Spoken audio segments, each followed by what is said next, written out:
Assalamualaikum warahmatullahi wabarakatuh. Salam sejahtera, Om Swastiastu, Namo Buddhaya, salam kebajikan. Pada hari yang baik ini, izinkan saya memperkenalkan diri. Nama saya Yosef Adicita. Saya adalah dosen dan koordinator program studi teknik lingkungan di Fakultas Teknik Universitas Universal Batam. Pada kesempatan kali ini, saya akan memberikan pemaparan dan penjelasan video pembelajaran dalam rangka memenuhi kewajiban dari kegiatan sertifikasi dosen PDD UKAT TP. Di awal video kali ini, mohon izin saya akan memaparkan rencana pembelajaran atau yang biasa kita sebut sebagai RPS dari salah satu mata kuliah yang saya ampu, yaitu mata kuliah Drainase Lingkungan. Teknik pengajaran yang saya gunakan dalam mengampu mata kuliah ini adalah DED, yaitu Discovery, Experience, dan Demonstration. Dalam pembelajaran lurik, Discovery digunakan tidak hanya untuk menyampaikan materi dan dasar pengetahuan saja, tapi juga untuk memberikan seperti video tayang, modul, buku, maupun PPT, dan juga akan mengajak mahasiswa untuk menggali lebih dalam pengetahuan dan secara mandiri mencari tahu apa itu kebutuhan dari dasar-dasar ilmu yang mereka butuhkan. Experience dilakukan dalam rangka mengimplementasikan dan mengembangkan dasar-dasar keilmuan yang sudah dipelajari di kelas. Pada kegiatan ini, peserta didik dituntut untuk berinteraksi secara aktif, berdiskusi dalam mengembangkan ide, dalam rangka memecahkan masalah atau kasus yang berkaitan dengan tema mata kuliah. Tentunya, hal ini juga tidak lepas dari kontrol dan pengawasan penuh dosen pengampu. Kemudian demonstration merupakan tahap di mana peserta didik menunjukkan hasil discovery, learning, dan experience yang mereka lakukan. Pada tahap ini, mahasiswa tidak hanya menunjukkan hasil assignment, namun juga menjadi pembuktian bahwa mahasiswa telah mampu menyelesaikan atau mencapai capaian pembelajaran yang dibebankan pada mata kuliah tersebut.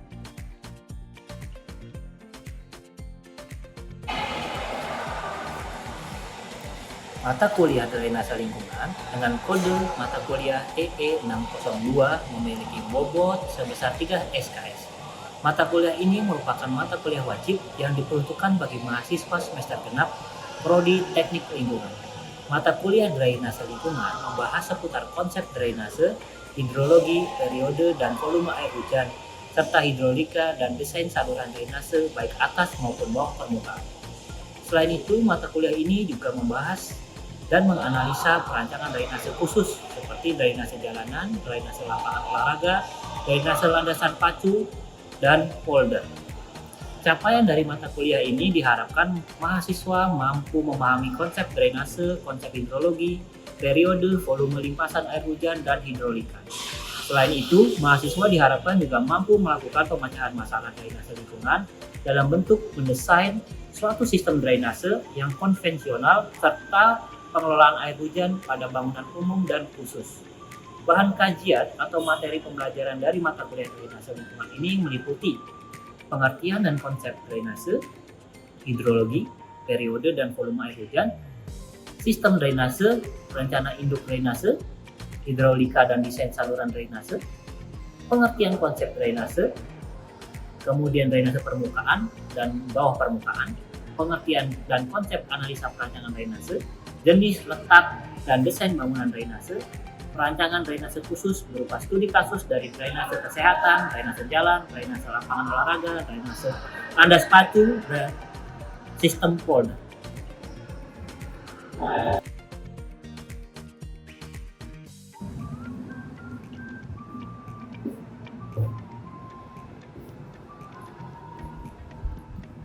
PBL atau Problem Based Learning menjadi metode pembelajaran yang digunakan dalam mata kuliah ini, di mana di dalamnya terdapat contextual instruction, discovery learning, dan small group discussion.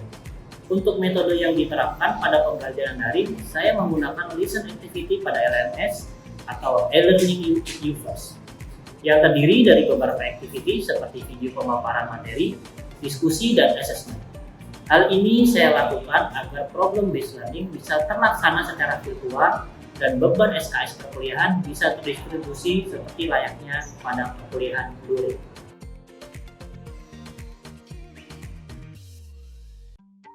Kriteria penilaian dalam mata kuliah drainase lingkungan terdiri dari 3 buah penugasan terstruktur, yaitu tugas 1 dalam bentuk kuis yang dilaksanakan sebelum UTS dengan bobot sebesar 15%. Tugas kedua dalam bentuk kuis yang dilaksanakan sebelum UAS dengan bobot sebesar 15%. Dan tugas 3 yang merupakan rata-rata dari tugas mingguan yang diberikan oleh dosen dengan bobot sebesar 20%. Selain itu, ada juga UTS yang memiliki bobot penilaian sebesar 25% dan UAS sebesar 25%. Interaksi serta keaktifan mahasiswa saat menghadapi pertanyaan yang dilemparkan dosen secara spontan di kelas juga menjadi nilai tambah yang bisa membantu mahasiswa untuk mengangkat nilai tugas agar menjadi lebih maksimal.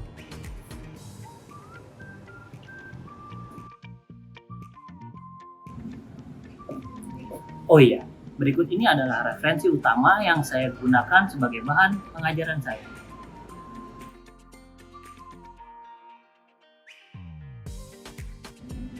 Baiklah, setelah ini mari kita lihat langsung proses pengajaran yang saya lakukan pada pertemuan ke-9 mata kuliah drainase lingkungan dengan topik mengenai kriteria bangunan drainase. Mari saja langsung kita masuk ke dalam.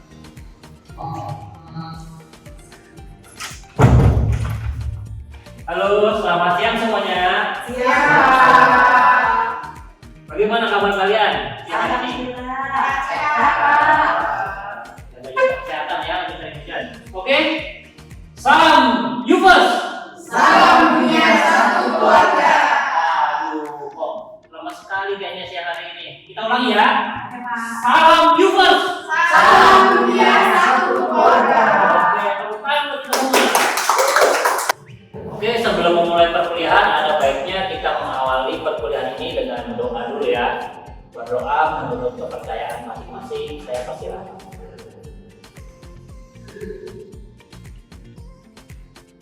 Oke, selesai. Baik, ini kayaknya ada beberapa yang bolos nih ya. Biar ketahuan siapa yang bolos, saya absen dulu ya. Oke, saya panggil dulu. Kurniawan Habidi. Oke Pak. Oke, ngantuk terus kayaknya nih pulang kerja ya. Pulang kerja Pak. Oke, bagus, kerja keras terus ya. Lanjut, Gita Prajati. Hadir Pak. Oke, paling bersemangat sepertinya ya. Ada lagi Roselyn. Hadir Pak. Oke, hadir. Kemudian Hana. Hadir Pak. Hana kemarin kemana minggu lalu? Kayaknya kemarin saya lihat pacaran terus ya. Bolos pacaran ya. Selanjutnya Nasution. Hadir Pak. Oke, Nasution ini paling rajin ya. Bahkan saya belum hadir dia sudah hadir. Tri. Hadir Pak. Oke, sepertinya komplit ya perkuliahan kita hari ini. Baik. Nah, sebelum memulai ya, kita ada sedikit ini dulu ya. Games. Silakan buka HP-nya, nyalakan kamera, masuk ke join my quiz dan masukkan kodenya ya. Kita akan sama-sama nanti pretest ya, bukan pretest tapi kayak ingin mencari tahu dulu ya, apakah pertemuan sebelumnya itu masih nyangkut nggak ya sama teman-teman. Oke,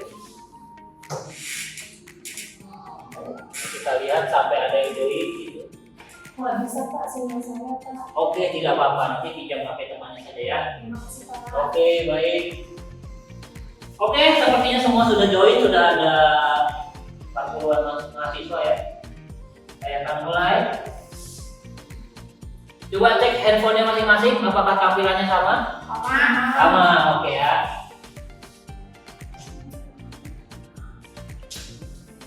Oke, coba lihat gambarnya. Itu kira-kira gambar apa? Pipa, apa lagi? Tanah sedang digali, apa lagi? Mobil drum. Oke, kita next ya, kita lanjut.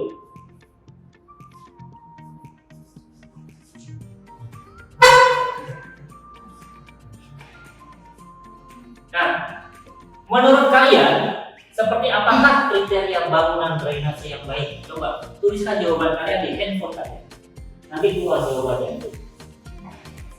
Ini sepertinya cahayanya terlalu terang ya, saya izin matikan lampu.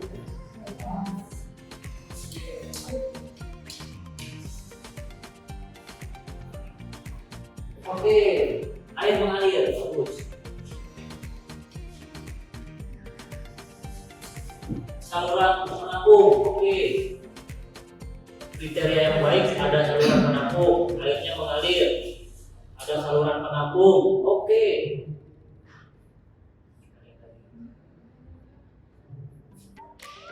Masih ada yang submit? Oke, sudah. Semua sudah menjawab ya.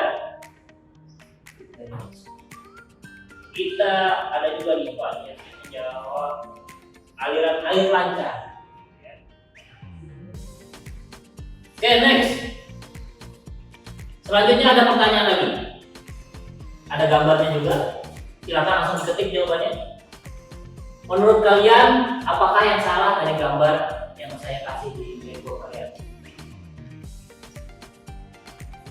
Saluran tersumbat. Oh, bisa juga ya. Drainase mampet.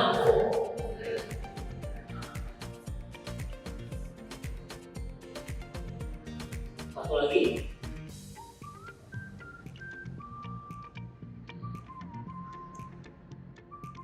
Oke, sudah semua.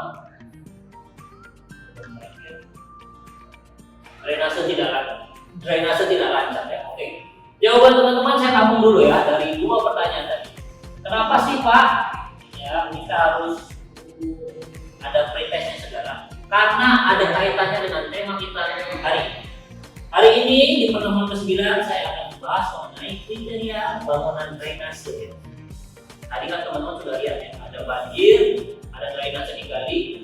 Kira-kira bisa ada gambaran sedikit kira-kira kriteria drainase itu seperti apa? Oke. Di sini saya menampilkan sedikit quote ya.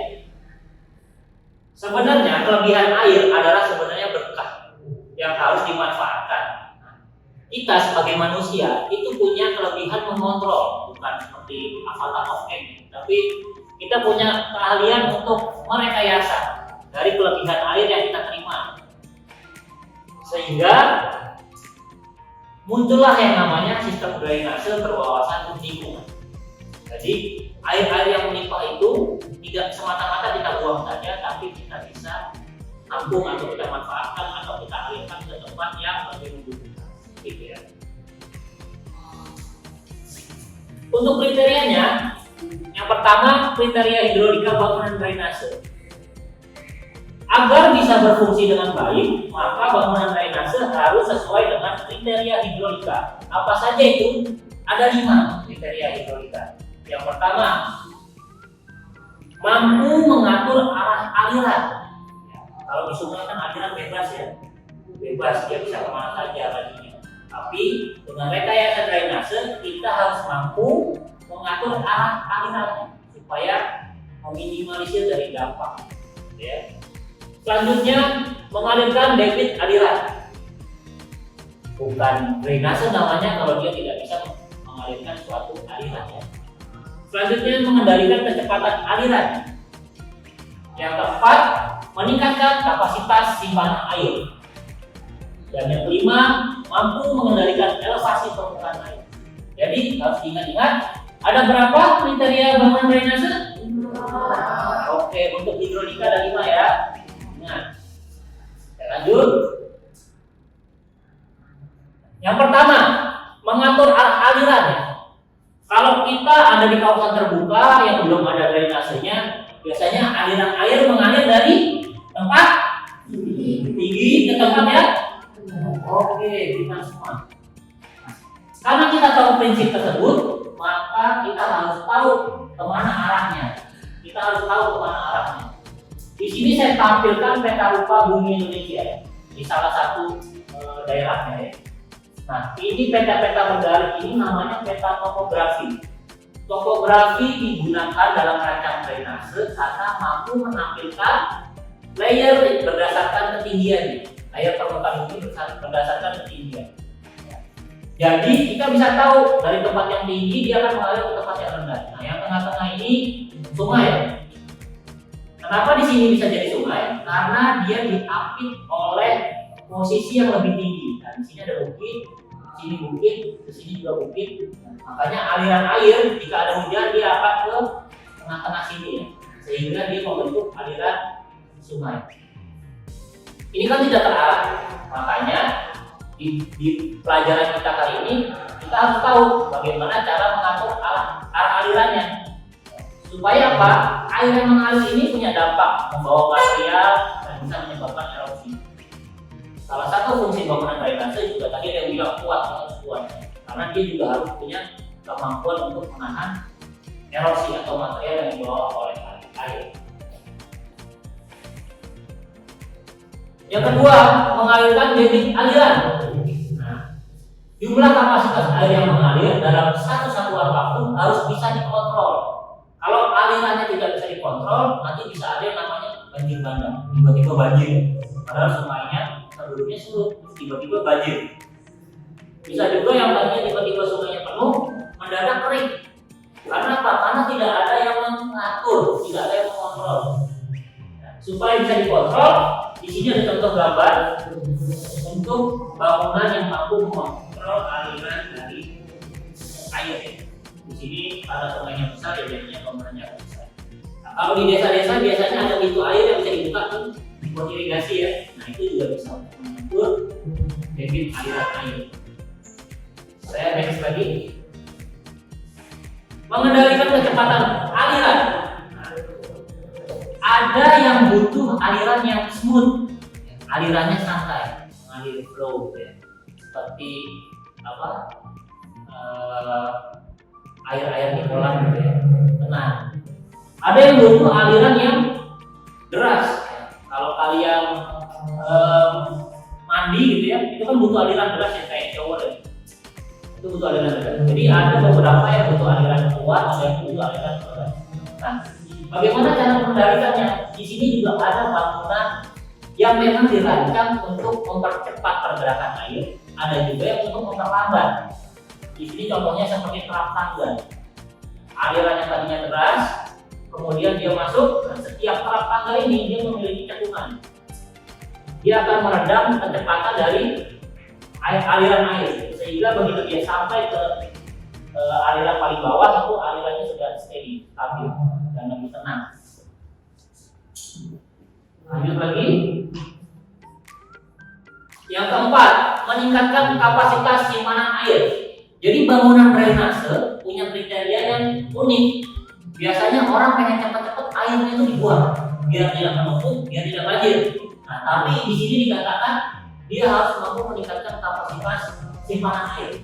Artinya begini, waduk itu juga bisa dikatakan sebagai penampung. Waduk ini, gambar waduk ini bisa dikatakan juga sebagai penampung. Dia bisa terintegrasi dengan saluran drainase. Jadi air yang melimpah tadi bisa kita manfaatkan jika suatu saat terjadi kekeringan atau kebutuhan air sedang banyak. Itu yang saya katakan tadi di awal bahwa kelebihan air itu bukanlah bencana. Kalau kita bisa mengaturnya, kita bisa memanfaatkannya dengan rekayasa drainase, maka kita akan mampu memenuhi kecukupan air di saat kita kekurangan air. Saya lanjut lagi.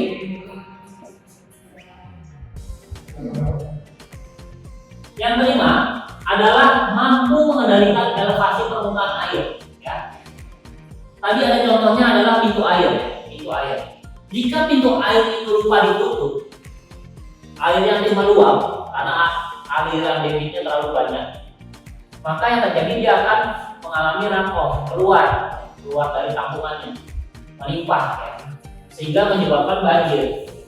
Oleh karena itu, bangunan dari drainase yang baik itu harus mampu mengendalikan elevasinya, ketinggian dari si permukaan air. Supaya apa? Supaya dia tidak runoff.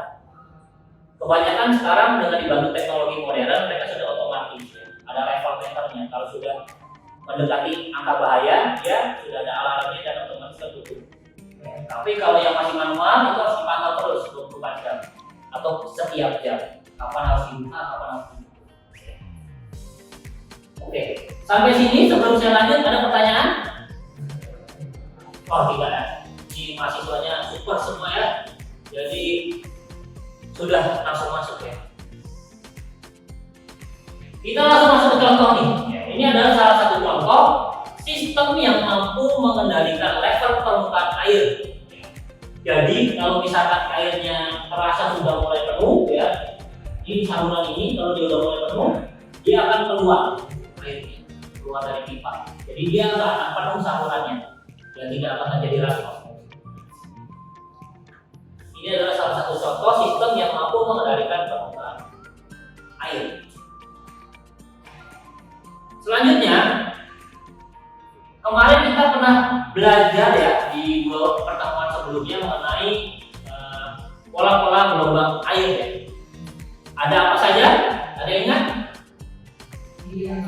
Turbulens, kemudian laminar. Oke, ada turbulens dan laminar. Tiap aliran memiliki gelombang. Ini contoh-contoh bentuk gelombang ya. Kalau misalkan terjadi pada saluran terbuka. Ini jika air diam. Ini jika dia sudah memasuki kondisi subkritis. Ini dalam kondisi kritis. Artinya gaya yang terbawa dan kecepatan airnya semakin tinggi, sehingga dia mampu menimbulkan efek turbulens.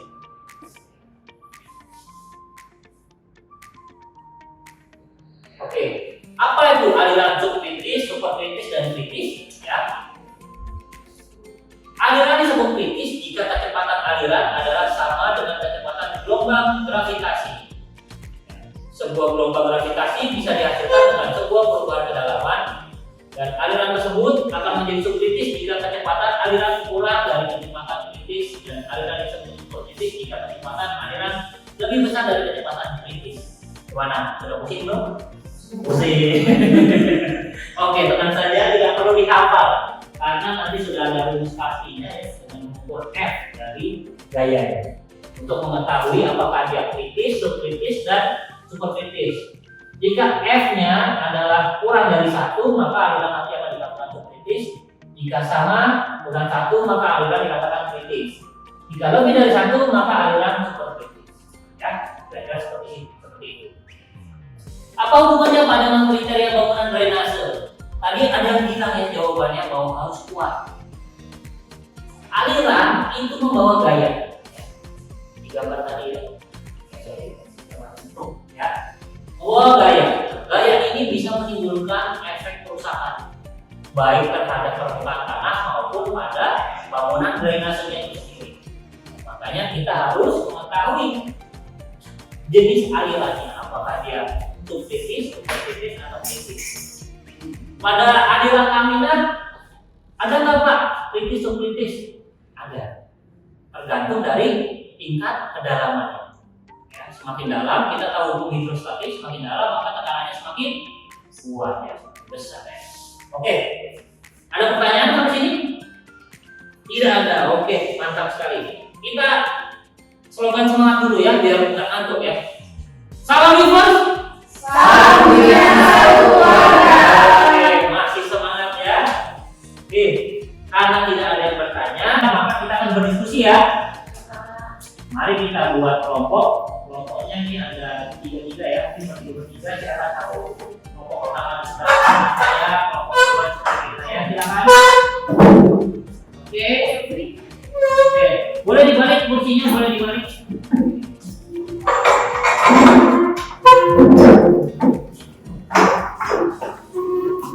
Oke. Untuk kelompok pertama, kita akan studi kasus mengenai bangunan drainase yang rusak akibat aliran airnya. Jadi yang merusak aliran. Untuk kelompok nomor 2, carilah contoh bangunan drainase, ya, kasus-kasus bangunan drainase yang rusak akibat aktivitas manusia. Ya, jadi yang pertama itu karena rusak alam, yang kedua karena manusia. Oke. Carilah penyebabnya, kemudian dampak yang ditimbulkan, kemudian kira-kira solusinya apa ya? Solusinya apakah perlu ada perbedaan desain, ataukah memang perlu ada penguatan dari segi strukturnya, atau memang harus ada strategi aliran yang baru ya, untuk mengecat arusnya. Silakan. Pak, nanti diskusi kita presentasi masing-masing atau gimana ya Pak? Iya, nanti ini kita akan dipresentasikan, kemudian nanti kelompok selanjutnya akan bertanya. Oke. Jadi nanti ada kita diskusi kurang lebih 15 menit cukup? Oke, baik.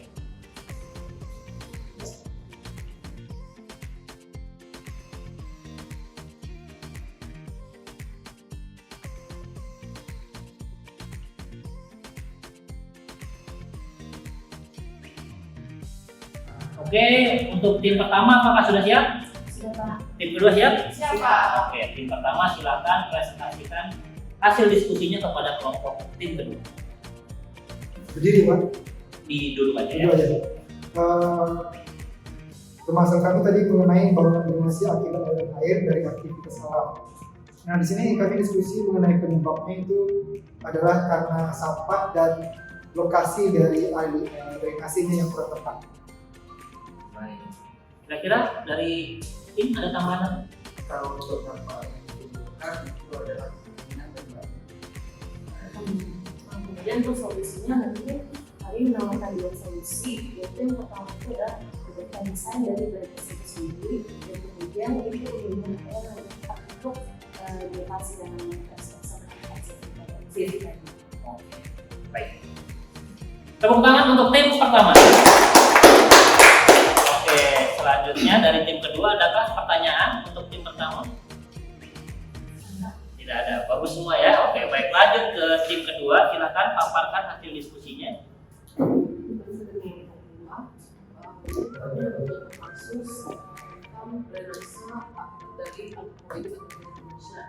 Kami menunjukkan di pelebaran jalan memakai splimol. Jadi simbolnya itu kan simbolnya itu adalah karena pelebaran jalan. Selanjutnya dampak itu artinya drenase yang ada sebelumnya hilang gara-gara kegiatan tersebut. Kemudian juga untuk saya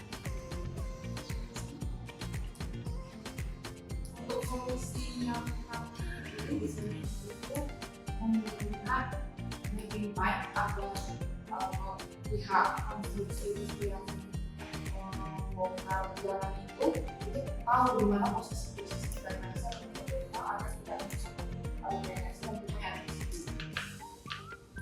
Kemudian dibangun drenase sementara agar digunakan ke drenase itu.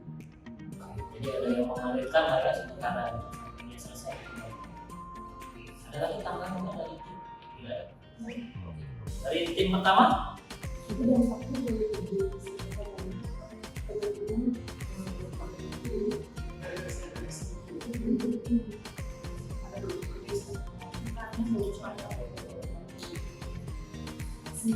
Oke, baik, tepuk tangan untuk kita semua ya. Oke, bagus. Kita lanjut kembali. Tadi kita sudah bahas mengenai kriteria bangunan drainase, ya. Kira-kira seperti apa yang baik, ya. Kenapa bisa dikatakan kurang baik? Maka karena kalian sudah punya ilmunya, saya akan buatkan tugas. Buatlah sebuah desain 3D saluran terbuka dengan penapak segitiga, segi 4 atau trapesium atau setengah lingkaran juga boleh ya. Buatlah desainnya, kemudian buat lagi saluran bawah permukaan. Jadi ada dua ya, yang atas permukaan dan bawah permukaan. Nah, yang bawah permukaan ini bentuknya lingkaran dan persegi. Silahkan dibuat mengikuti kriteria-kriteria drainase yang baik yang sudah kita bahas tadi. Oke, untuk tugasnya ada pertanyaan? Silakan.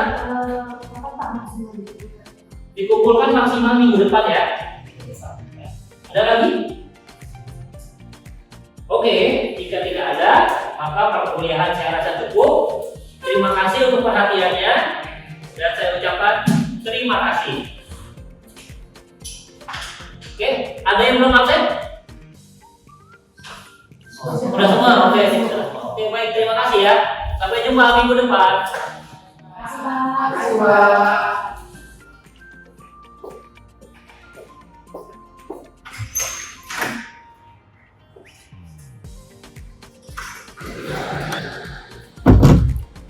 Demikian video singkat pemaparan dan cuplikan singkat dari proses pengajaran yang saya lakukan. Saya pamit undur diri dan semoga video ini bisa memberikan manfaat. Terima kasih dan sampai jumpa.